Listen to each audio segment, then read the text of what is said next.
Now, search teams in Italy have found 5 bodies in the wreck of the luxury yacht, the Bayazan, which sank on Monday during a freak storm off of the coast of Sicily. Divers have been looking for 6 missing people, including the British tech entrepreneur Mike Lynch, Jonathan Bloomer, the international chair of the American bank Morgan Stanley, who is also unaccounted for. Now, the identities of the bodies have not yet been revealed. Mark Lowen reports from Porticello in Sicily. In this awful story, another grimly inevitable chapter, the first of 5 more bodies found today from the Bayazan taken ashore.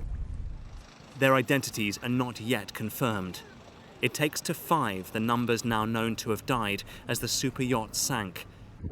Divers had been searching since first light, helped by remote-controlled vehicles that could be on the seabed for several hours, far longer than the 10 minutes each dive team is allowed at that depth. They've been trying since Monday to get into the Bayazan, lying on its side deep underwater.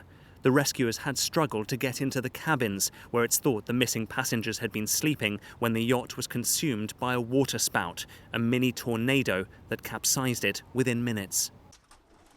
But the questions are still mounting, especially for the experts. Rino Casilli is one of Sicily's top ship surveyors, casting off in his own yacht, about a third of the size of the Bayazan. He's been out on these waters for 30 years and says for a super yacht to have sunk within minutes, there must have been serious mistakes. For that amount of water to have flooded in, it couldn't have been one single error. It must have been many. Perhaps a large compartment was left open for a long time. We had a weather warning beforehand, so there should have been 2 crew taking turns on overnight watch, and it should have been moored in the harbour. And what of the extreme weather? He says it still shouldn't have caused such damage. I've been in a waterspout myself, while in a much smaller, older wooden boat, and we got through it fine. And I saw other boats next to me at the time whose masts weren't damaged by it. You need to be on alert, but it passes quickly. I just don't understand it. Well, we've reached the spot where the Bayazan went down. You can see there the ship of the Italian police, and just behind them the divers who are trying to get down 50 metres underwater to the seabed in search of what still evades them, the missing passengers and answers. And so it's taking time, but the emergency teams are finally making progress, and the horrors from the dark depths are gradually coming to light. Mark Lowen, BBC News, Porticello, Sicily. Well, let's focus on the yacht's design now, because the vessel had one of the world's tallest aluminium masts, measuring some 72 metres. And we can speak to John Carlton now, Professor of Marine Engineering at City University London. Welcome to you. Thank you for being with us. And I am sure that you have seen that CCTV footage appearing to show the yacht capsizing, vanishing remarkably quickly, some people saying just some 60 seconds.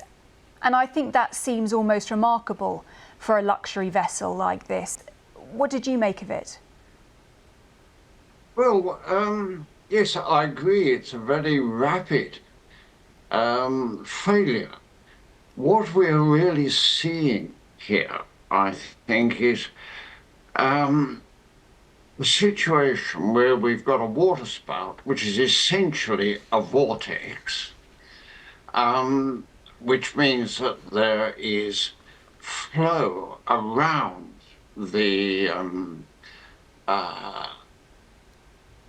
center of the waterspout, and if that comes in closely to the mast situation, then you'll find that it will excite vibration of the mast. Now, I don't know as yet the details of the mast and what it's made of and what have you, but when a vortex interacts very much with the a structure, you will set up a whole series of natural frequencies at different frequencies.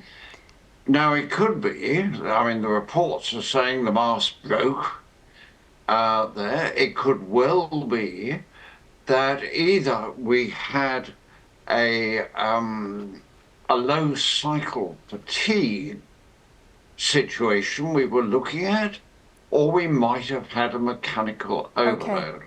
All right.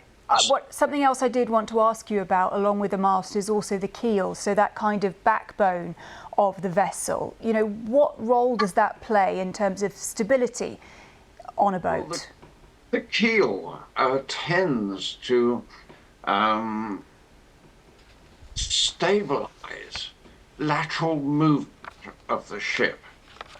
It also obviously has drag, and I believe this ship had a retractable keel, which means that when we were looking in light winds there, we would find that we perhaps didn't need as much lateral surface of the keel to control the transverse movement of the ship. So that is really, in answer to your question, the keel is controlling lateral motion.